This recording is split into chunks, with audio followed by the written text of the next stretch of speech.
मला बोलवलं तर मी करीन ना. मला बोलवलंच नाही तर मी कसं करणार? आणि पैशांसाठी कधीही नाटक केलंच नाही खरं खरं सांगायचं तर. जे काही मिळत होतं त्याच्यात अतिशय समाधानी असायचो. म्हणजे घरी जास्तपर्यंत ₹1 पण उरलेला नसायचा. तसं बघितलं तर मी खूपच कमी काम केले, खूप कमी नाटकं केली. तेव्हा दखल पण घेतली गेलेली नाही माझी अनेक वेळा. मला राजकारण करायचं नाहीये, पण मला राजकारण हा विषय फार आवडतो. आमच्या घरच्या त्या शिव्या खात असतो की आम्हाला काही कार्यक्रम बघायचे तर तू आपल्या त्याच परत बातम्या बघत असतोस. नमस्कार, मी दिलीप ठाकूर. इट्स मज्जा या लोकप्रिय डिजिटल चॅनलच्या #ठाकूर विचारणार या आमच्या गप्पांच्या कार्यक्रमामध्ये आज आमच्या ऑफिसमध्ये आले आहेत माधव अभ्यंकर. नमस्कार. तुमच्या आवडत्या विषयापासून आपण गप्पांना सुरू करूया. वृत्तपत्र वाचणं, बातम्या पाहणं आणि राजकारण हे तुमचे आवडते विषय. हो. हे तुम्ही कसं म्हणजे कसं बघा तुम्ही म्हणजे आता सिनेमाच्या प्रेक्षकांना तुम्ही विश्वविनायक मयूर वैष्णवचा सिनेमा 94 सालापासून माहिती आहे. हो. आपल्याकडे वृत्तपत्राची दुनिया होती म्हणजे आजही आहे. 91-92ला जेव्हा म्हणजे आखाती युद्ध झालं त्यावेळेला आपल्याकडे झी आलं, जी न्यूज आलं आणि तेव्हापासून आपल्याला उपग्रह वाहिन्या म्हणजे काय माहीत पडलं. बरोबर. हळूहळू आपण त्या याच्या काळामध्ये गेलो. तो एक बदल आला, तो बदल आपण स्वीकारला. मग तुमचं हे जे आहे वृत्तपत्र वाचणं आणि बातम्या पाहणं याच्याविषयी कसं तुम्ही स्वतःला ते अपडेट ठेवत आलं? मुळामध्ये म्हणजे पूर्वी घरी असं सांगितलं जायचं ना की रोज पेपर वाचायचा, काय चाललंय जगात कळलं पाहिजे. म्हणजे वेगळं जनरल नॉलेज तुम्हाला घेण्याची काही गरज नसते. पेपर आला की म्हणजे वरती जे काय टायटल असेल, कुठले जे पेपर आहेत त्याच्यापासून ते खाली संपादकाचं नाव असेल पत्तापर्यंत वाचायचं सगळं, जे काय मधल्या बातम्या असतील त्या. त्याच्यामुळे ती सवय आहेच आणि त्याच्याशिवाय चैनच पडत नाही की किंवा एका बाजूला कानावरती रेडिओ चालू असायचा. रेडिओच्या बातम्या सकाळी 7च्या त्या बातम्या सांगत आहेत तर त्या बातम्या ऐकायच्याच काही झालं तरी. आणि त्याच्यातनं आपण अपडेट राहणं होतं त्यांनी, हे आपल्याला म्हणजे सगळ्यांना माहिती आहे. मग हे चॅनल झाले, मग दूरदर्शनच्या पण बातम्या अगदी आवर्जून दिवसभर नसायच्या, संध्याकाळी फक्त असायच्या. त्यामुळे त्या आणि त्याच्यानंतर मग आता ही बाकीची जी चॅनल्स आली, सगळी न्यूज चॅनल आली, तर ते मला नक्कीच बघायला आवडतात. आणि मी घरी सतत आमच्या घरच्या त्या शिव्या खात असतो की आम्हाला काही कार्यक्रम बघायचे तर तू आपल्या त्याच परत बातम्या बघत असतोस. तर ते कसं आहे की प्रत्येक चॅनलचं काहीतरी वेगळं म्हणणं असतं, तर ते बघायला मला आवडतं. आणि त्यावेळेस काही उत्सुकता असते. आता समजा काहीतरी बाबा एखाद्या खूप मोठ्या पॉलिटिकल लिडरची कोणतरी मुलाखत घेते वगैरे, तर ते मला फार उत्सुकता असते. ते काय बोलतात, हे प्रश्न कसे टाकतात, त्याचे उत्तर हे कसे देतात. रिसेंटली म्हणजे काल परवापर्यंत मी ते बघितलेलं आहे. तर ते मला फार आवडतं. माझ्या सिरियल सुद्धा मी काही वेळेला बघत नाही, पण मला बातम्या बघायला फार आवडतं.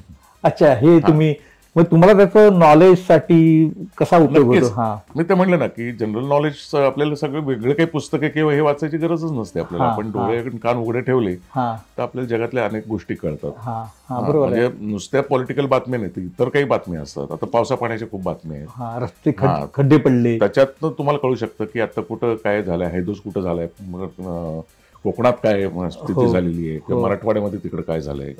आपल्याला घर बसल्या हे बघायला मिळतं, सगळं दिसतं, ऐकायला मिळतं. त्याच्यातनं आपल्याला या गोष्टी फार महत्वाच्या असतात.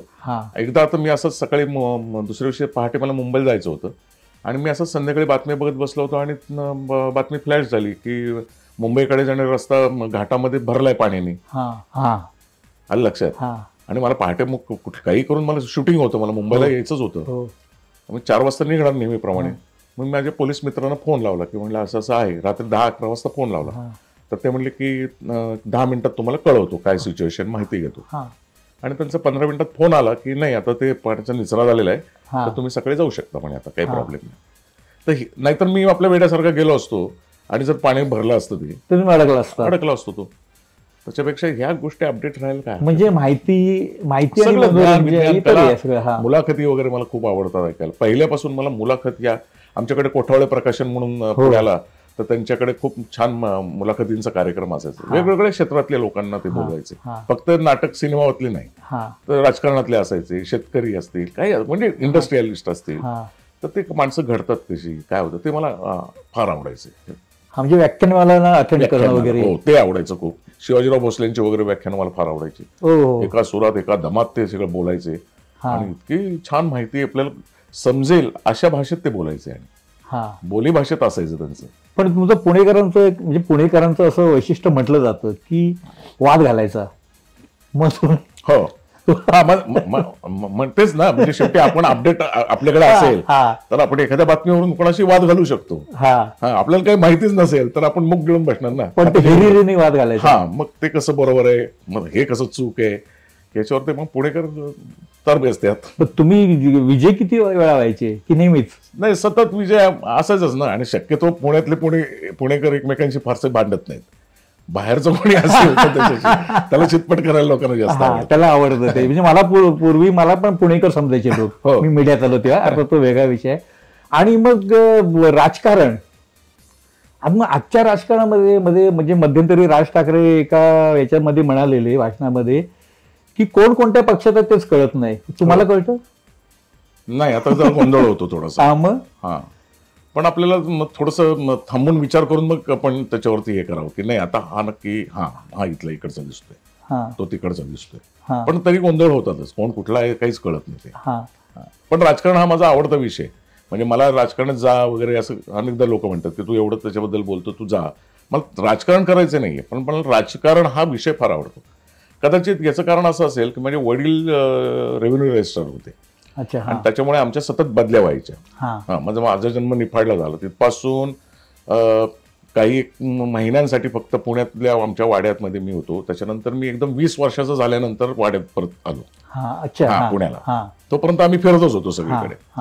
तर मग कोपरगाव वगैरे या नगर वगैरे या साईडला आमच्या वडिलांच्या बरेचसे पोस्टिंग असायच्या. त्याच्यामुळे हे सगळे राजकारणी लोक आणि त्यावेळेचे ते काँग्रेस वगैरे. आणि जे मी विखे आणि कोल्हे वगैरे असं होते. कोल्हे, रोहमारे, काळे वगैरे सगळे कारखानदार, सगळे मोठमोठाले कारखानदार. आणि त्यांचं आमचं जवळपास राहायला असल्यामुळे घरात जाणं येणं पण होतं. त्याच्यामुळे ते राजकारण खूप जवळून बघितलेलं आहे.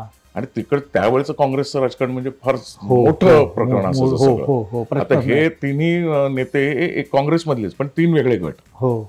पण जेव्हा गरज पडेल तेव्हा नगर पश्चिम आणि नगर दक्षिण सगळं ते एकत्र येणं. त्यामुळे ते आणि कारखानदारी असल्यामुळे ते एक वेगळंच राजकारण असतं तिकडे.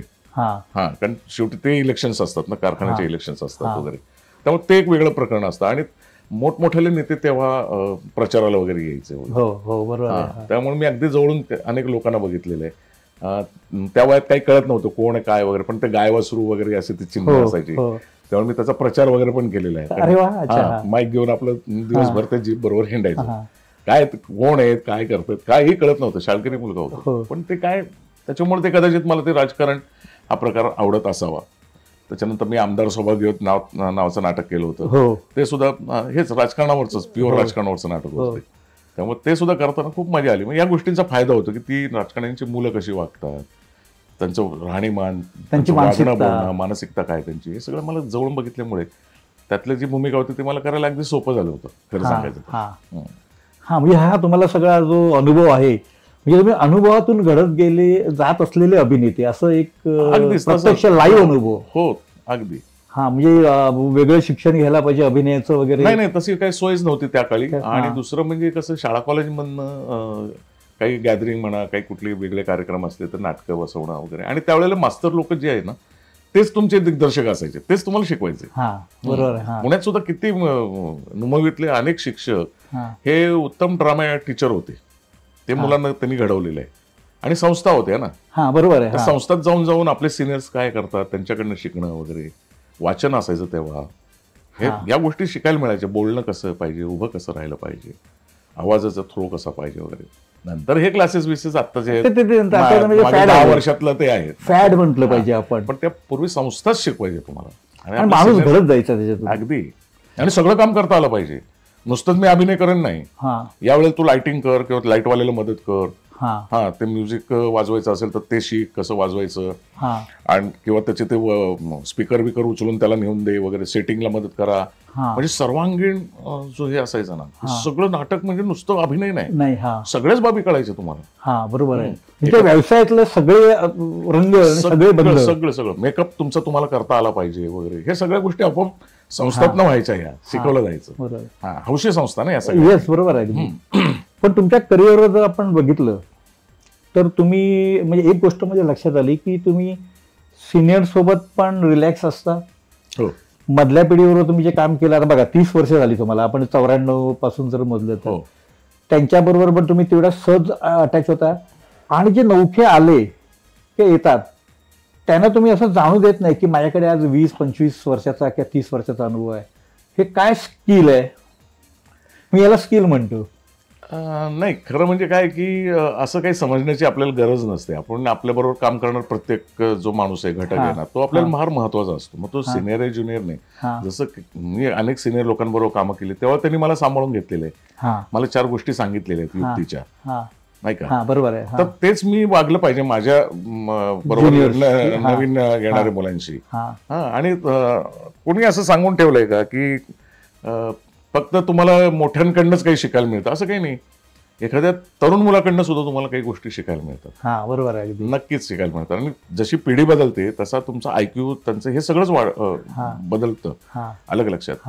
आज जे मी एखादी भूमिका करतो तो कालांतर म्हणजे काही वर्षांनी एखादा नवीन मुलगा आला तर त्याला त्याच्या दृष्टिकोनाने तो वेगळ्या पद्धतीने ती भूमिका करेल. अलग लक्षात. मी जुना झालो आता, नव्याने त्याच्या आयडियाज आणणार, काहीतरी तो वेगळं शोधणार आहे त्याच्या. बरोबर, त्याच्यावर संस्कार वेगळे असणार, वेगळे संस्कार असणार, ते वेगळ्या वातावरणात तो वाढलेला आहे. बाकीचे भौगोलिक जी काही जडणघडण त्याच्यावर होणार आहे काय ते बदललं ना सगळं. बरोबर आहे, अलग लक्षात.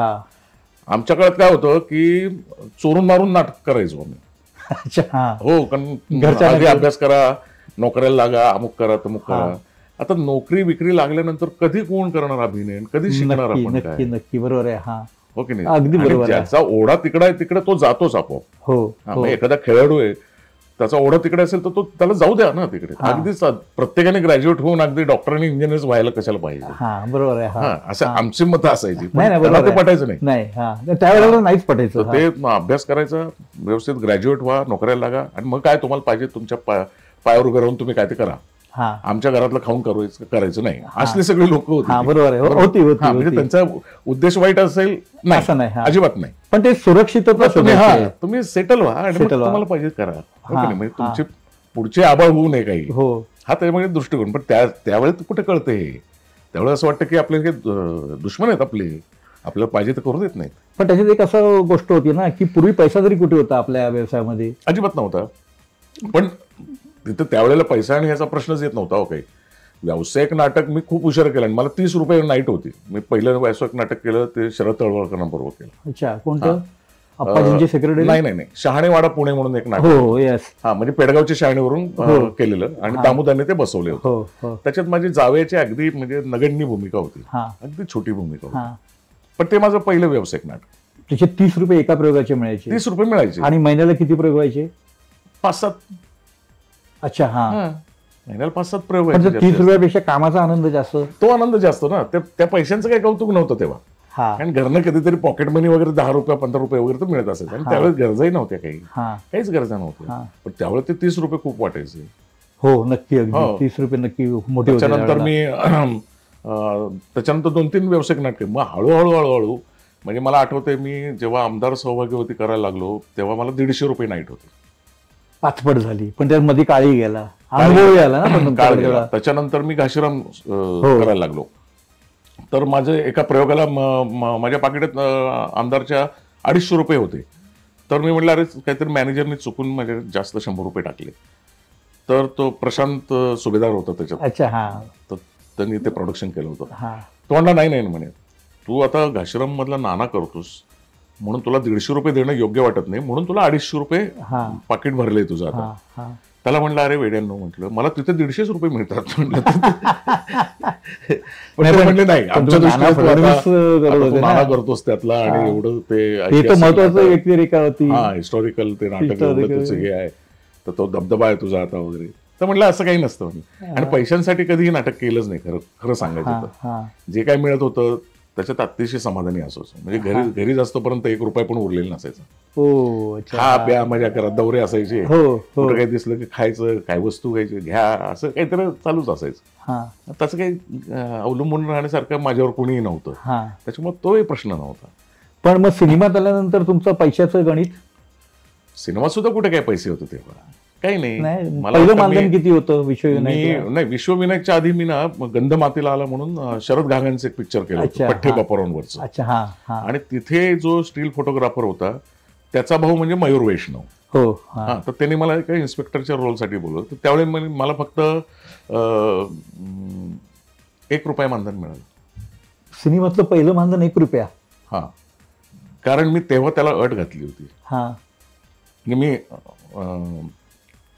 तेव्हा त्यावेळेला चुकीचं होतं बरोबर होतं मला माहित नाही, पण मी त्याला म्हटलं की ते इन्स्पेक्टरचा रोल आहे तो मी करीन म्हटलं, पण मला ते मी शिवलेला माझ्या मापाचा ड्रेस सगळा जे काय असेल ते प्रॉपर पोलिसांचे ड्रेस शिवणाऱ्या माणसाकडनं मी शिवणार.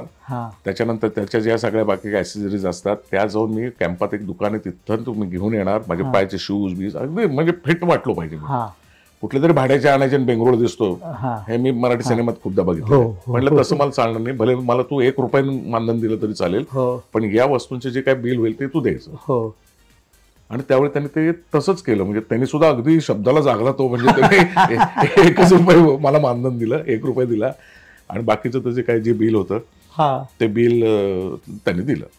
पण तुम्ही ज्या काळात मराठी सिनेमात आलात त्या पाहिल्यानंतर 90च्या दशकामध्ये थोडी मराठीची स्थिती अशी थोडी डामाडौल होती, जी अगदी 2003 पॅन म्हणजे शॉर्ट्स ही पॅन. मग त्या काळामध्ये तुम्हाला चित्रपट वगैरे कसे मिळायचे? काही नाही, मी त्या काळात कुठे काय चित्रपट 2-3 चित्रपट केले फक्त मी. आणि मी माझे व्यवसाय सांभाळून हे सगळं करायचो. माझं हॉटेल होतं एक भरतनाट्य मंदिरच्या समोर, पराठा हाऊस म्हणून, आणि कन्स्ट्रक्शन मध्ये होतो मी. त्याच्यामुळे मला हे सगळं सांभाळून मग नाटक कर, मग सिनेमा कर, किंवा काही. आता एक मला सिनेमा म्हणजे तितका विनोद झालात की ते आपले दत्ता मायळू राजदत्तचं, तर ते अरविंद सावंत म्हणून पुण्याला एक विजय टॉकीच्या बाजूला त्यांचं ऑफिस होतं. माहिती आहे, मी सतत त्यांना भेटायला जायचो. एम.बी. सावंत त्यांचे पुत्र. एम.बी. सावंत म्हणलं मला फिल्म मध्ये काम द्या, आणि ते शुक्रवार शनिवार वगैरे यायचे. आणि जाऊन मी ते यायच्या आधीच ऑफिसला मी त्यांच्या ऑफिसमध्ये बसलेलो असायचो. शेवटी कंटाळून ते म्हणले की पर बाबा बघतो म्हणे, तू उद्या ये, राजदत्तजी येणार आहे, तर मी त्यांना त्याच्यासमोर उभा करतो तुला. त्यांनी जर हो म्हटलं तर घेतो तुला. माझं घर माझा संसारच्या करेक्ट. अच्छा. तर मी राजदत्तांसमोर उभा राहिलो. त्यांनी माझ्याकडे असं सगळं बघितलं, नाव काय तुझं, काय काय केलंयस वगैरे सगळं विचारलं. मला म्हटले फोटो आहे का तुझ्याकडे? म्हटलं फोटो, म्हटलं आय कार्डचा फोटो आहे. म्हटलं आय कार्ड होतं खिशात.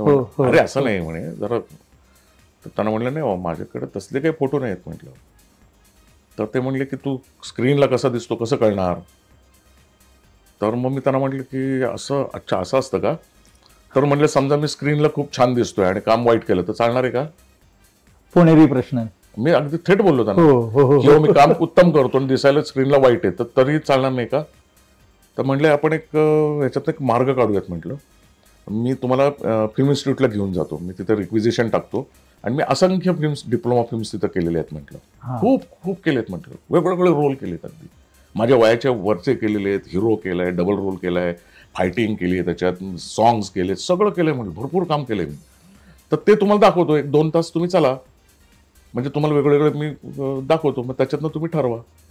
तर ते म्हणले अरे बाबा घेतलं म्हणे तुला सिनेमा, तू नको जास्त बोलूस, चल म्हणे तुला त्या हिरोईनच्या भावाचा रोल देतो. तो नंतर राजन तामाणेने केला. मग ते काय झालं? मग ऐका ना, तीच तर चिटणीस होती. बरोबर, भावाचं काम. बरोबर. आणि कोल्हापूरला शूटिंग वगैरे सगळं ठरलं, अमुक तारखा तमुक तारखा वगैरे होतं, आणि मानधन विंधन अगदी तुटपुंज त्यावेळेचं ते मानधन वगैरे. त्यामुळे त्याचंही काही कौतुक नव्हतं. आणि झालं. आणि मग मी परत आपलं आमच्या नाटकाच्या त्यावेळेला राज्यनाट्याची आमची तालीम सुरू होती. अतुल पेठे एक नाटक, क्षितिज नावाचं नाटक बसवलं होतं, तो आणि उदय लागू हे दोघं काम करत होते. पण इन केस काही, आणि मी सगळं सेटिंग बॅकस्टेज वगैरे सगळं मी त्याचा हेड होतो. पण इन केस जर काही प्रॉब्लेम आला, अमुक झालं, तर तो एक तयार राहो स्टँड बाय म्हणून, बापाचं काम करायला म्हणून, असं त्यांनी मला सांगितलं होतं. आणि नेमकं त्यांनी शूटिंगच्या तारखा सांगितल्या, त्याच तारखेला राज्यनाट्याची तारीख आली ना भरतनाट्य मंदिर. हो हो हो हो हो. मग मी त्यांना जाऊन सांगितलं की म्हटलं मी राज्यनाट्य स्पर्धा नाही सोडू शकत, नाही. माझं प्रेम आदित्य आहे. त्यामुळे मी म्हटलं तुम्ही तारीख बदलून करत असाल तर मी येतो, पण मी काय तेवढा मोठा माणूस नव्हतोच, त्यामुळे माझ्यासाठी कशाला ते तारखा बदलतात. बरोबर अगदी. त्याच्यामुळे ते म्हटलं काय माणूस आहेस तू, एवढं मागे मागे लागलास आमच्या, आणि आता तुला घेतलं तर तुझं हे असं. पण तरी त्यांना एक बरं वाटलं की कुठेतरी याची निष्ठा आहे, नाटकावर काय बोलणार, निष्ठा आहे. नोटीस झालं ते, त्यांना नोटीस झालं होतं ते. नंतर पुन्हा एकदा त्यांनी असंच काहीतरी प्रोजेक्ट होता, पण तो प्रोजेक्टच बारगळला. शर्तीने राज्य राखेले म्हणून ते एक सिरियल करणार होते. अच्छा. हा. तर त्याच्यात नाना फडणवीसासाठी त्यांनी मला बोलवलं होतं, पण तो समोर तो प्रोजेक्टच कॅन्सल झाला, काहीतरी लेखकांचं आणि त्यांचं बाजूला काहीतरी. अशा रीतीने ते मग त्याच्यामुळे फार काही फिल्म्स वगैरे काही नसायच्या. पण तरी सुद्धा नंतरच्या काळात ज्या तुमच्याकडे फिल्म आल्या, जे काही केलं तुम्ही, मग त्या कशा येत गेल्या, ते तुम्ही सिलेक्शन कसं केलं? नाही, ते माझ्याकडे आपोआपच येत गेलं. मग माझं काहीतरी घाशीराम नाटक बघितलं असेल, किंवा माझं आमदार सौभाग्यवती बघितलं असेल, लालनताईंबरोबर मी लग्न नावाचं नाटक केलं होतं ते बघितलं असेल, किंवा कालचक्र मी केलं होतं लालनताईंबरोबर ते बघितलं असेल. आणि असे करून विचारणा होऊन माझ्याकडे हळूहळू तू यायला लागले. आणि मग असे ते एक काम बघितलं की दुसरं काम. मी कसं शक्यतो कधी कोणाकडे मागायला जात नाही काही काम. याच्यावरती एकदा विक्रम गोखलेंनी मला लेक्चर दिलं होतं. त्यांनी माझी मुलाखत घेतली होती दुसरी बाजूला त्यांच्या. तर तेव्हा असंच ते प्रश्न होता त्यांचा. तर म्हणजे मी नाही जात. तर ते म्हणजे का वाईट काय ते, मला मी अभिनेता आहे, मला आता कामाची गरज आहे, तर तू असं लोकांना जाऊन सांगायला तुला काय लाज वाटते, कसली लाज वाटते? तर म्हटलं लाज वगैरे नाही वाटत म्हटलं, पण मग आपल्याला ते डेव्हल्युएशन होतं म्हटलं असं आपलं, असं मला वाटतं म्हटलं. तत्व हे तत्व आहे म्हटलं आपलं. म्हटलं माझं एक काम बघून त्यांनी दुसऱ्यांनी पुढचं काम दिलं तर मला ते जास्त आवडतं म्हटलं. आणि मी तिथं योग्य आहे नाही आहे ह्याचा विचार करूनच ते मला बोलवतील ना म्हटलं.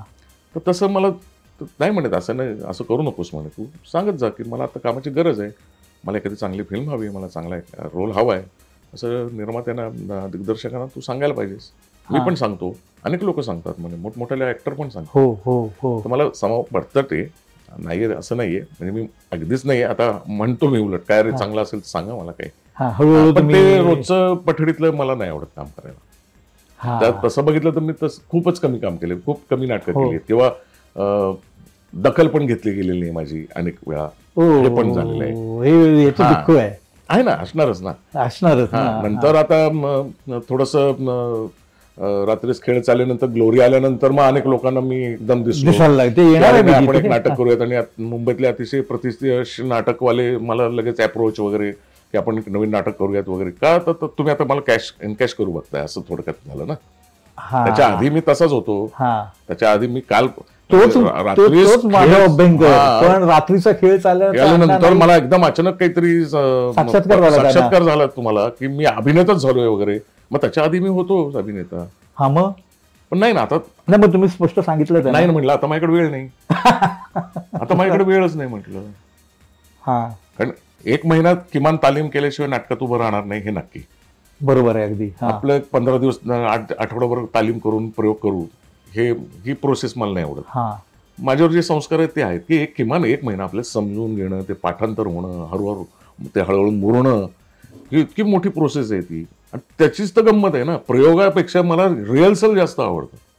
त्याच्यामध्ये प्रयोग रंगला घडत जाणं जे असतं ना हळूहळू. एक्झॅक्टली ती मला तर असं होतं ना की कधी सकाळ होते आणि तालमीला जातो असं होतं मला. ओढ. हो. पण मला सांगा की त्यानंतर तुम्हाला ऑफर बऱ्याच आल्या असतील ना, सिनेमा, नाटक. हो. किती जणांना साधारण नकार दिला? नाही, सिनेमे मी स्वीकारले. पण तुम्हाला अण्णा नाईक स्वीकारला सांगितलं असेल ना कोणी, परत अण्णा नाईक करूया सिनेमात? एकानीच फक्त तसं एकदा बोलून दाखवलं होतं की आपण अण्णा नाईक नावाचा सिनेमाच करूया. म्हणजे अण्णा नाईक आणि शेवंत असं आपण एक सिनेमाच करूया, बरोबर आहे करूयात, असं काही. माझी माहिती बरोबर आहे ना? हो, असं त्यांनी मला म्हटलं.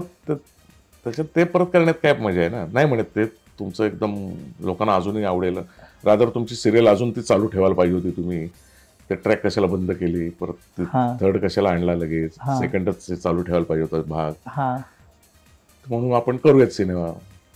म्हटलं बघा तुम्हाला काय कसं वाटतंय ते, आणा स्टोरी घेऊन या, मग बघू आपण. कुठं काय नंतर नाही आला तो. त्याला फक्त टायटल सापडलं. बस गोष्ट नाही सापडली. पण मला सांगा, तुम्हाला अण्णा नाईक कुठे सापडला? हा, अण्णा नाईक सापडला कुठे?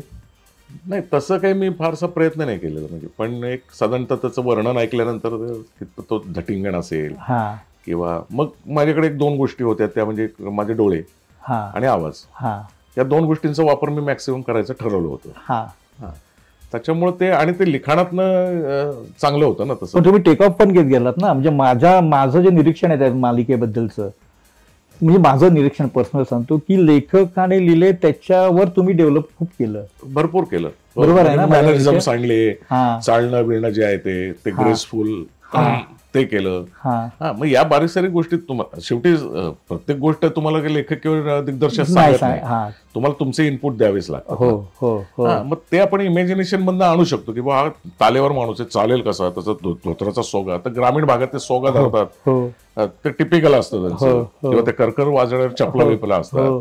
त्याचं हे कुठेतरी निरीक्षण असतंच ना आपल्याला. किंवा तो अत्तराचा फाया, त्याला अत्तराचा आवड आहे म्हणून अत्तराचा फाया. हा त्याच्यामुळे तो सतत ते नुसतं काय ते बोळा बाहेर काढायची गरज नसते, नुसतं इथं बोट दाबायचं आणि इथं हे करायचं.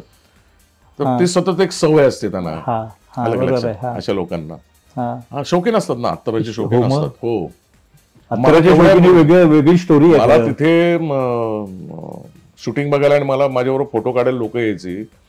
तुम्ही अत्तराच्या बाटल्या मला गिफ्ट म्हणून, अत्तरांच्या बाटल्या आणि दुसऱ्या दारूच्या बाटल्या, अशा 2 काय केलं? मी वाटून टाकायचो, तिथले इथं वाटायचो मी सगळ्यांना. पण तुम्हाला अत्तराचा शौक आहे पर्सनली? अजिबात नाहीये. आणि दारूचा? थोडाफार आहे. म्हणजे बाटल्या स्वीकारायला एवढा नाहीये आता तो विषय. पण नाही, ते मी तिथं वाटून टाकायचो. म्हणजे हे तुम्हाला त्या अण्णा नाईकची जी तुमची प्रतिमा तयार झाली त्याच्यातून लोकांकडनं अशा गिफ्ट, असे गिफ्ट द्यावसे वाटत होते मला, की अत्तराची बाटली, कुप्या वगैरे घेऊन यायचे. अरे छान छान. आणि गोवाजवळ असल्यामुळे दारूच्या बाटल्या घेऊन यायची लोक. आणि चैन होती, म्हणजे चैन म्हणजे खूप. आमची बाकीची मंडळी खुश, चला आपल्याला काही तोशिश नाही आता कसली. पण मला एक सांगा की त्यावेळेला तुम्ही म्हणजे जे सेल्फी काढायला यायची त्यांना तुम्ही आवाहन केलेलं की सेल्फी देईन, पण जे पैसे आहेत ते तुम्ही त्या पेटीमध्ये टाका. मग त्याच्यातून ती जी पुढची 2 पैसे जमा झाले ते कशा पद्धतीने त्याचं मदत? ते काय झालं की आपल्याकडे त्याच काळात ना काहीतरी सैन्यात हल्ला वगैरे झाला होता बघा. अच्छा. हा. आणि थोडंसं माझं कल थोडा पोलीस आणि सैन्य या गोष्टींकडे लहानपणापासून आहे. मला त्यांच्याबद्दल भयानक रिस्पेक्ट आहे. तर तसंच त्याचं शूटिंग संपलं, रात्री घरी आलो आणि ते सगळं बातम्या वगैरे बघितल्या वगैरे. म्हटलं काय आपले सैनिक म्हणले इतके मोठ्या प्रमाणावर मारले जातात काही कारण नसताना, समोरासमोर युद्ध झालं मेले तर ठीक आहे, हो त्यांच्यावर काहीतरी दगाफटका करून त्यांना करतायत, सैनिकांसाठी काहीतरी करायला पाहिजे असा मी विचार करत होतो. आणि सडनली पहाटे मी लवकर उठायचो, कारण सकाळी 7ची 9ची शिफ्ट असली तर पण तिकडे सकाळी लवकर उठून थोडं चालणं मिळणं. आणि मी उठल्या माझ्या डोक्यात एक थॉट आला की रोज माझ्या बरोबर फोटो काढण्यासाठी तिथे हजारो लोक यायचे, हजारो. म्हणजे 2-2, 3-3, 4-4 हजार पण कोकणातून चारही बाजूने सगळ्या बाजू कुठून महाराष्ट्रातून जशी गर्दी तशी आमच्याकडे गर्दी असायची. 2-2 कंपाऊंड घालून पोलीस बंदोबस्त वगैरे असायचा, असं करायला लागायचं. तर म्हटलं की मी या लोकांना जर आवाहन केलं, सगळ्यांचं राष्ट्रावर प्रेम असतं हो की नाही, तर मी आवाहन केलं की बाबा मी तुम्हाला सेल्फी देतो, मी एक डबा केलेला आहे, त्या डब्यात 1 रुपयापेक्षा जास्त किंवा किमान 1 रुपये तुम्ही टाका, मी तुम्हाला सेल्फी देतो. असं मी हे डोक्यात घेतलं आणि आलो सेटवर. सेटिंगवाल्याला म्हटलं की जर एक बॉक्स दे मला पुठ्ठ्याचा, त्याला असं पांढरा रंग वगैरे किंवा काहीतरी कागद चिटकव, त्या भारताचा झेंडा बिंडा असं काहीतरी त्याच्यावर काढ आणि त्याच्यावर लिही सैनिक हो तुमच्यासाठी, आणि ते वरती एक स्लॉट कर म्हटलं, त्याच्यातनं नाणं आत टाकता येईल किंवा काय नोट टाकता येईल असं, तिथे लिही selfie for self respect. Very good असं लिही म्हटलं. लगेच त्यांनी मला असा पुठ्ठ्याचा बॉक्स आणून दिला मस्तपैकी. आणि मी एक स्पॉट बॉय, एक आमचा हे असतो आपला अंगरक्षक, काय म्हणतात त्याला, बाउन्सर. आता बाउन्सर झाला बॉडी गार्ड. निर्मात्याच्या कानावर गोष्ट घातली की मी असं करतोय, म्हटलं शेवटी त्याला सांगितलं पाहिजे आणि येऊ देत म्हटलं लोकांना. तर ते एक विशिष्ट वेळ आली की आम्ही मोकळा असलो की बोलवायचो की ये या सेल्फी काढायला. मग मी आवाहन केलं लोकांना की सेल्फी पाहिजे किमान ₹1 आत टाका. अहो, ₹1 काय अण्णा, मग 500, 1000 काही पैसे टाकायचे लोक. मग तो डबा भरला. मग मी जाऊन बाजारात जाऊन स्वतःच्या पैशाने एक स्टीलचा डबा घेऊन आलो चांगला. अरे व्हेरी गुड. हा, आपला धान्याचा असतो ना हा, माहिती आहे. असा एवढा स्टीलचा डबा, तो आणला. त्याच्यावर परत ते सगळं लिहायला सांगितलं सेटिंगवाल्यांना. तो भरला. मग अजून एक डबा घेऊन आलो बाजारात जाऊन. आणि प्रत्येक वेळेला प्रत्येक डबा आणला की पहिले ₹500 मी टाकायचो माझे त्याच्यात. अच्छा. हा, भवानी. आणि तो तिसरा तुडुंब भरला डबा. हे तिन्ही डबे भरले. मग ते मंदिरांमध्ये जसं ते बसतात ना डिनॉमिनेशन करायला, 10च्या नोटा मोजणाऱ्या, 100च्या, 5च्या वगैरे अशा, तसे आमच्यातल्या प्रत्येक डिपार्टमेंट मधल्या एका माणसाला तिथे वरच्या माडीवरती बसवलं सगळ्यांना. तो ढीक ते डबे ओपन केले. हे सगळं व्हिडिओ शूट केलं. लक्षात, हे व्हिडिओ शूट केलं सगळं. आणि माझ्या मुलाचं काम करणारा जो होता मंगेश साळवी, तो त्याला प्रमुख केला त्याचा.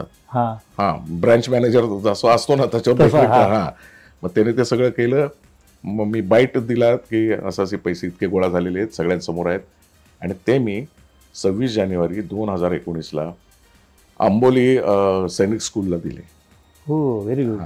1,01,000चा DD घेऊन आलो. त्याचा प्रिंट आउट काढला मोठा. आणि मग त्या दिवशी त्यांनी मला गार्ड ऑफ ऑनर म्हणून माझ्यासाठी परेड वगैरे केली. पण हा चांगला उपक्रम आहे. म्हणजे अनेक कलाकारांनी खरं तर याचं खूप कौतुक झालं सगळीकडे. त्यांना म्हटलं नाही, मला प्रसिद्ध असं काही व्हायचं नाही, याचं हे करतोय मी, कर्तव्य म्हणून करतोय. जे काही येतील तेवढ्या पुरतं देऊन पटकन मी मोकळा होणार आहे. नाही म्हणजे अजून लोक तुम्हाला भेटायला येणार आहेत, येतात, तर त्यांच्यापर्यंत हे पोहोचेल. पण लोक येऊन विचारायचे, अण्णा डबा कुठे आहे तुमचा? हो. आम्ही सांगायचं नाही, आता ती स्कीम बंद केली मी, झालं देऊ. मग शाळेची लोक आली, अनेक अपंग शाळेतली ते लोक आली की आमच्यासाठी करा. मग हे आले आपले दशावतार लोक आली की आमच्या संघटनेसाठी काही करा. त्यांना म्हटलं करायला काहीच प्रॉब्लेम म्हटलं, पण आता मी सतत ते जर करत राहिलो तर लोकांना ते विचित्र वाटेल. म्हणजे माझ्या खिशातनं तुम्हाला काहीतरी मदत करू शकतो, याच्यापेक्षा मी काही करू शकत नाही. बरं, अण्णा नाईक मधनं बाहेर यायला किती वेळ लागला? अजिबात नाही. अजून अण्णा नाईक नाही लगेच? मी लगेच बाहेर आलो. लोक अजून बाहेर आले नाही. हा, लोक म्हणजे अजिबात नाही आलेले. आता 3 वर्ष जवळपास झाले, पण काही नाही. अजून कुठे जाल तिथे हेच. हो, तेच सेल्फी, तेच प्रेम, सगळं तेच आहे. काही किंचित पण बदललेलं नाही.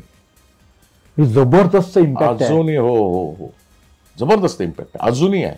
देशात परदेशात सगळीकडे आहे. एखादा असा काय अनुभव? खूप आहे तसे अनुभव. आता नुकतंच माझी मुलगी युकेला चालली आहे, तर ती माझ्या मोठ्या मुलीकडे जाणार आहे. धाकटी मुलगी आणि तिचा नवरा. तर मोठ्या बहिणीची जी मैत्रीण आहे, तर ती काहीतरी ते आता स्कॉटलंडला आहे, आणि ही जी आहे मुलगी माझी ती दुसरीकडे आता. तर ते तिच्या मैत्रिणीकडे पण ते राहायला जाणार. मग तेव्हा तिने फोनवर सांगितलं की अण्णांना पण घेऊन या तुम्ही. आमच्या इथं खूप प्रचंड फॅन आहेत त्यांचे, अण्णांचे. आणि अण्णांचं काहीतरी आपण इथं कार्यक्रम वगैरे ठेवूयात, त्यांचं काहीतरी नाट्यवाचन ठेवूयात, त्यांची मुलाखत घेऊयात, पण अण्णांना घेऊन या तुम्ही म्हणे. आमच्याकडे अण्णांचे भयानक फॅन आहेत, आणि आहेत खरं तर. मी जिथे जाईल तिथे अनेक लोकांनी आपल्या नातेवाईकांना कुठेतरी जर्मनीत फोन लावलाय किंवा व्हिडिओ कॉल लावलाय, आणि तिथून हे बघा अण्णांना बघायचं होतं, भेटायचं होतं ना, अचानक भेटलेत आता, असं केलेलं. ऑस्ट्रेलिया, कुठं US मध्ये. म्हणजे तो अण्णा फक्त कोकणात राहिला नाही. नाही, पूर्ण जगभर गेला तो, जगभर. पण त्यानंतर तुमच्या आजूबाजूच्या लोकांमध्ये काय बदल झाला? खूप बदल होतो ना. माणसं प्रसिद्ध झाले की त्यांचं महत्व गुळाला मुंगळ्या येतात, तसं होत असते. मग ऑफर मध्ये बदल, तुमच्या वागण्यात बदल, सगळं होतं, ते आपोआपच होतं. मग ते कुठे म्हणजे कोणी मी काही बदलायचं काही कारणच नाही. तुम्ही तुमच्याकडे अनेक भूमिका केल्या, तशी ती एक भूमिका आहे, फक्त ती जास्त अपील झाली लोकांना, असं आपण म्हणूयात.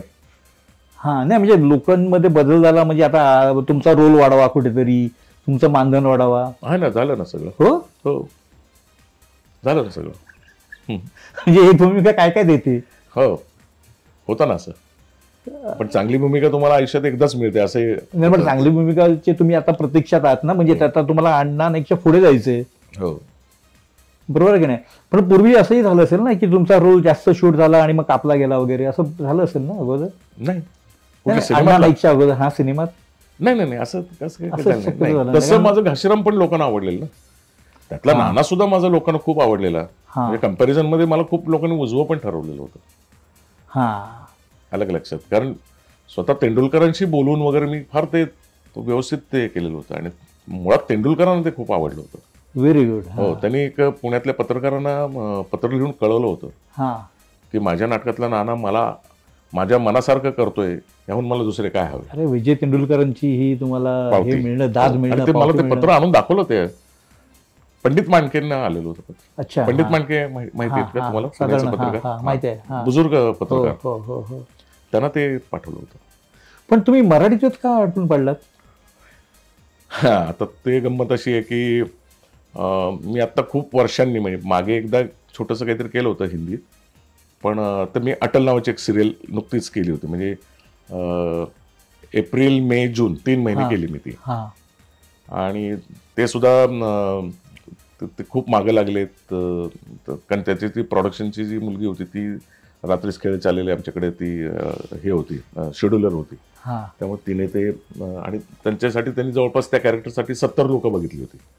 पण ते चॅनलला कुठल्याच पसंत पडत नव्हतं. आणि मग शेवटी तिने माझा फोटो दाखवला, तर त्यांना लगेच क्लिक झालं. ते म्हणले येस बोल. मग इतके दिवस का नाही सांगितलं, कशाला 70 लोक बघत बसलीस, हो. बोलो बोलो म्हणे. आता तिचं मला फोन आला. मी तिला म्हटलं की खरं सांगू का, मला भीती वाटते हिंदीची. म्हटलं माझं हिंदी फार वाईट आहे. म्हटलं मला म्हणजे धसका घेतलेला आहे मी, मला ते हिंदी नाही छान बोलता येत. आणि आपल्या भाषेत आपण पर्यायी पटकिनी शब्द काहीतरी आपल्याला हे हो, करता येतो ना. पर्यायी शब्द असतो. काही आपण काही, आपलं हा. करू शकतो. हिंदीत दुसरा शब्द सुचत नाही ना.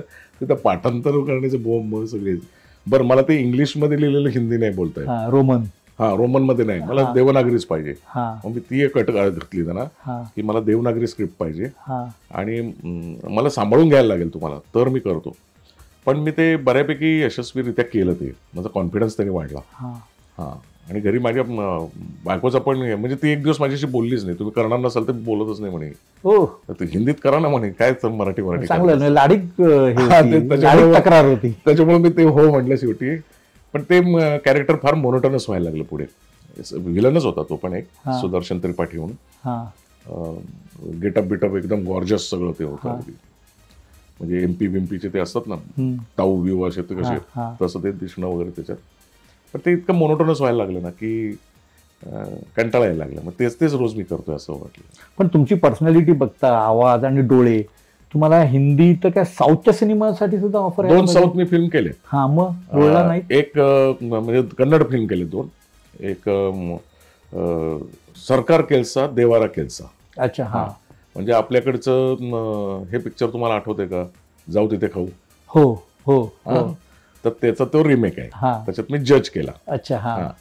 आणि दुसरे एक मिशन ॲम्ब्युलन्स म्हणून एक हा. त्याच्यात विलन केला. हा, ती मग? मल्टीलिंग्वल आहे, म्हणजे मराठी आणि कन्नडा. हा. ते आता बाहेर येईल ती. हा. पण तुम्ही रुरल ते असं नाही वाटलं, म्हणजे पुण्यातील काही कलाकार, समजा अंजली पाटील पुण्याची आहे, हो श्रुती मराठे पुण्याची आहे, त्यांनी साऊथला मोठ्या प्रमाणावर काम केलं. हो. मग तुम्ही, मला बोलवलं मी करीन ना. मला बोलवलंच नाही तर मी कसं करणार. पण तुम्हाला असं नाही वाटत, म्हणजे आता कसं आहे की आपला एक बिझनेस मॅनेजर असावा, हा, मी तो हे असेल की तो तुमच्यासाठी बिझनेस शोधेल. आता बिझनेस मला खरं सांगू का, आता हा स्पॉट बॉय किंवा तुमचे बॉय म्हणून ठेवतात ना, त्यांना हा. किती पगार देतात का, ते नट पगार देतात का ती कंपनी ज्यांच्याकडे ते काम करतात तेच पगार देतात, हे सुद्धा मला माहित नाही खरं सांगायचं. हो हो हो हो. अच्छा. हा. हा. हा. किंवा मला ते समाव आवडत पण नाही की अगदी जेव्हा असं होईल की मला आता माझ्या हाताने काही घेता येणार नाही, उठता येणार नाही, त्यावेळेला मी बॉय ठेवीन. पण मला जसं ते सगळ्यांबरोबर रांगेत जाऊन जेवायला आवडतं.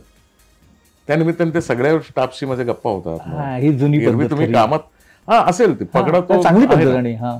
पण एरवी तुम्ही कामात असता, तुम्हाला त्यांच्याशी इंटरॅक्ट होता येत नाही. मला ते एक तासभर तो एक वेळ आहे ना जेवायला घेताना, एकत्र जेवायला बसले हा. वगैरे. हा. तर हे मला जास्त आवडतं. आपलं मला ते व्हॅनिटी नाही आवडत. मला असं वाटतं मला नजर काहीतरी ठेवले, कोंडून ठेवले, हा. बाहेरचं काहीच दिसत नाही, नुसतं गारठ्यात ते बसायचं. हा. त्याच्यापेक्षा मी व्हॅनिटीच्या बाहेर येतो, खुर्ची टाकून त्या सावलीत बसतो व्हॅनिटीच्या.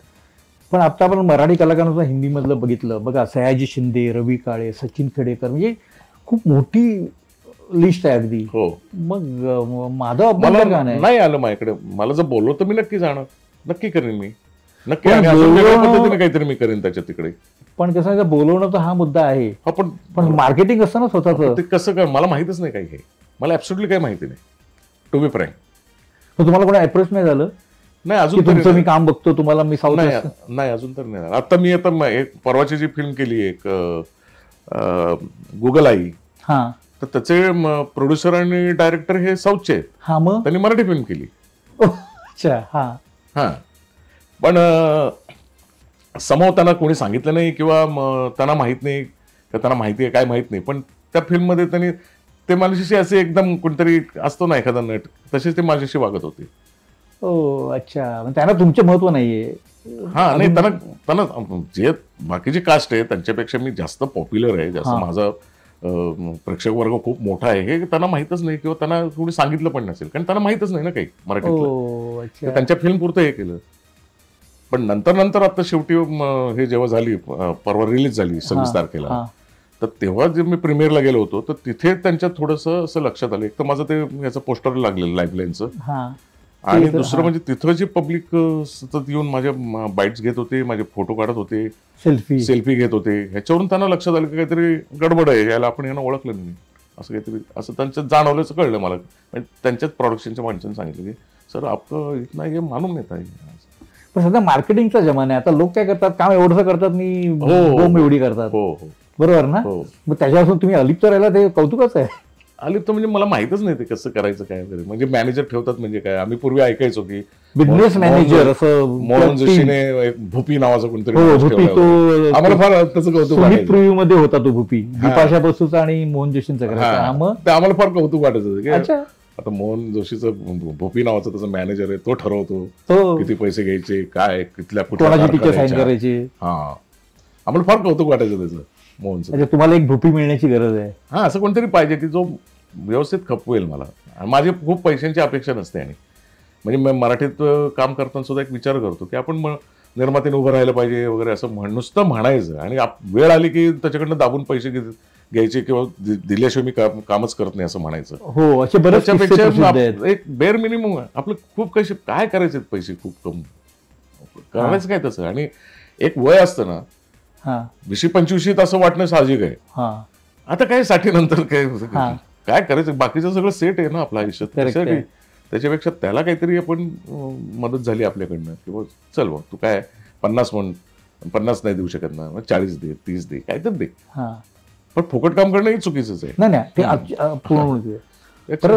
लाईफ लाईन आपण या प्रश्नावर या, काय असा अनुभव अशोक सराफ आणि तुम्ही, आणि याच पोस्टरवर तुम्ही दोघंही, एकूण अनुभव किरवंत आणि डॉक्टर, खूप छान वैचारिक वाद, तात्विक वाद. हो, तर अगदी छान विषय आहे तो. आणि ऍक्च्युली जो दिग्दर्शक आहे साहिल, तर त्यांनी त्याचं फिल्म मेकिंग शिकत असताना हाच विषय घेऊन त्यांनी ते डिप्लोमा केला होता. त्याची असाइनमेंट असते ना फायनल इयरची, आणि तेव्हा मीच काम ते केलं होतं. अच्छा. आणि बोरिवलीत 3 दिवसाचं त्याचं शूट झालं होतं. 3 दिवसाची ती शॉर्ट फिल्म काहीतरी 27-28 मिनिटाची त्यांनी केली होती. तेव्हाच मी त्याला म्हटलं होतं, आणि किंवा त्याच्या काही शिक्षकांनी पण, आणि ती हिंदीत केली होती. आणि त्याच्या शिक्षकांनी त्याला सांगितलं होतं की हा विषय चांगला आहे, याची फीचर फिल्म कर. काही वर्षांनी त्याचा मला फोन आला की आपण ती फीचर फिल्म करतोय वगैरे. म्हणजे प्रोड्युसर मिळाला, तर काही जवळपासचे नातेवाईक वगैरे असे मिळून त्याला काहीतरी पैसे उभे केले आणि ती फिल्म केली. तर मी म्हटलं की डॉक्टरच्या रोलसाठी कोण आहे? म्हणजे अशोक सराफ. अरे वा, म्हटलं मस्त, मजा येईल मग. आणि मामांबरोबर मी 1-2 पूर्वी प्रोजेक्ट केले होते, त्याच्यामुळे तसा त्यांचा माझा परिचय होता. अगदी घनिष्ठ संबंध नसले तरी परिचय चांगला होता. आणि त्यांनी सुद्धा विचारलं की किरवंताची भूमिका कोण करते? मग ते सांगितलं माधव अभ्यंकर. ते म्हटले संपलंच, मग काय प्रॉब्लेम्स नाही म्हणे, मस्त होणार म्हणे एकदम. का माहित नाही, असं ते एकदम त्यांनी विश्वास दाखवला माझ्यावर. पण बहुधा त्यांनी, ही लोक कशी असतात की ते बघत असतात, त्यांची बारीक नजर असते, कोण काय करते काय नाही, कितपत जाऊ शकतो. पारख चांगली आहे. तर ते पारख असल्यामुळे ना त्यांनी ते लगेच रिॲक्ट झाले की अरे मस्तच म्हणे एकदम. आणि आता सगळीकडे ते माझं कौतुक करतात की चांगलं काम केलंय. म्हणजे माहित नाही आता मी केलंय की नाही, पण ते करतायत म्हणजे काहीतरी बरं थोडंफार असावं बरं. पण त्यांच्यावर काम करायला खूप मजा, आणि मोकळेपणा जो लागतो ना तो. आणि आम्ही अशी कशी खूप रिहर्सल केली वगैरे असंही काही केलं नाही. जस्ट सीन आम्ही आमच्या वाचायचो, समोर यायचो, आणि एकदा बोलायचो फक्त, आणि टेकला आम्हाला पाहिजे ते आम्ही केलेलं आहे त्याच्यात. म्हणजे आम्ही काही ठरवलं नाही, तू असं कर मग मी असं करीन वगैरे, असं पण काही केलं नाही. स्पॉन्टेनियस आले. हा, स्पॉन्टेनिटी सहज आले ते, म्हणजे सहज. त्यामुळे दणदणीत ते झालेले सीन. बरं, 11 ऑक्टोबर तुमचा वाढदिवस. हो. आणि आमचा हिरो अमिताभ बच्चनचा सुद्धा 11 ऑक्टोबर. तर हे कॉम्बिनेशन बद्दल कधी काय, हे वयामध्ये तुमच्या फरक आहे 20 वर्षाचा? 20 वर्षाचा फरक आहे. हा, बरोबर ना? हो. हा, मग नाही, मी ते गमतीने कधीतरी म्हणायचो की 20 वर्षाचा अंतर आहे. 20 साल पहिले, 20 साल हा, माझा पहाटे 4 वाजून काही मिनिटाचा आहे, त्याचा संध्याकाळी 4 वाजताचा आहे. त्याच्यानंतर असं काहीतरी मी सिमिलर गोष्टी बोलायचो, आणि नंतर म्हणायचो की तू फार मोठा आहे आणि मी काहीच नाहीये. अरे असं त्या समयवरून तिथं लाफ्टर मिळायचं मला. अच्छा. हा, पण हे तुम्ही एन्जॉय करता 11 ऑक्टोबर. योगा. माझ्या आजोबांचा पण 11 ऑक्टोबर होता. अच्छा. जयप्रकाश नारायण 11 ऑक्टोबर. असे खूप जो आपले ते हॉकीचे पण एक सरदारजी, त्यांचं काय कॅप्टन होते आपल्या हॉकीचे, ते पण 11 ऑक्टोबर. हरजित सिंग असं काहीतरी होतं. ते आपले एकदा आपण वर्ल्ड कप जिंकलेला त्यावेळेस. ते पण 11 ऑक्टोबर. आता आपण रॅपिड फायर येऊया. हा, 1994चं पुणे आणि आजचं पुणे. 94चं. अच्छा. शांत. त्याच्या आधीपासून बघतोय ते. हा, बरोबर आहे. हा, नाही, मी 94साठी म्हटलं की तू मराठी सिनेमाच्या प्रेक्षकांना तुम्ही साधारण तेव्हा माहिती पडायला लागलात, म्हणून मी तो टप्पा घेतला. मी 78 पासून काम करतोय. हा, पण 94 साली म्हणजे ती फिल्म मी 94 साली केली. हा, तर ते लोकांना ते तिथपासून मी काम करतोय असं ते वाटतं असं. हा, पण पुणे तेव्हाचं म्हणजे 78चं पुणे आणि आजचं पुणे अगदीच पहिल्यापासून म्हणजे सुंदरच. सुंदर वाडे, स्वच्छ हवा, गर्दी नाही, मस्तपैकी अगदी हवा, आणि पाणी तर स्वच्छ पुण्यात आहेच, कुठेही जा पुण्यासारखं पाणी नाही म्हणत. पाणी आणि वाणी दोन्ही स्वच्छ आहे पुण्याची, हे अगदी बरोबर आहे ना. येस. बाकरवडी की मस्तानी? बाकरवडी. काय विशेष कारण? मला तिखट प्रकार जरा आवडतो. Single screen theatres, multiplex, OTT? Single screen. काय आठवण एखादी? प्रभात किंवा निलयम? एक तर स्वस्त तिकीट असायचं, स्टॉल मध्ये जाऊन भानुविलास वगैरे. भानुविलास तर माझ्या मावशीच्या अगदीच आईच्या मावशीच्या घरासमोर असल्यामुळे आम्ही सतत तिथे जायचो. आणि सिंगल स्क्रीनला काय होतं की मजा यायची, ते साधंपणाचं मजा आहे ना, बाहेर आलं की ते पॉपकॉर्न किंवा काहीतरी खा, आणि त्यात जाऊन बसायचं. आणि स्टॉल मध्ये अगदी नगण्य तिकीट असायचं. ₹1.05 जर मान वरती करून बघायला लागायचं, एवढंच. काय वाईट आहे, पण ते मजा यायची ती. Dubbing sync sound? Sync sound म्हणजे स्पॉन्टेनियस, म्हणजे त्यावेळेला येतं ते होतं. डबिंगला नाही म्हटलं तरी थोडं आर्टिफिशियल होतच ते. Makeup room, vanity van? Makeup room. हा, ते तुम्ही मगाशी याच्यात झालं. वृत्तपत्र की उपग्रह वृत्तवाहिनी? वृत्तपत्र. मुळात म्हणजे ते म्हणजे वाचकांची पत्र वगैरे सगळं असं वाचणं वगैरे. चित्रपट, मालिका की रंगभूमी? रंगभूमी, मग चित्रपट, मग मालिका. अच्छा. तर हे होते माधव अभ्यंकर. तुम्ही अतिशय दिलखुलासपणे, मनमोकळेपणे तुमच्या आठवणीमध्ये तुम्ही रमलात, आणि बरीचशी नवीन माहिती, म्हणजे कलाकार जो घडतो त्याच्या पाठीमागे ना छोटे छोटे छोटे असंख्य संदर्भ, तपशील, घडामोडी असतात. ते तुम्ही आज आमच्या प्रेक्षकांपर्यंत सांगितलं, त्याबद्दल खूप खूप धन्यवाद.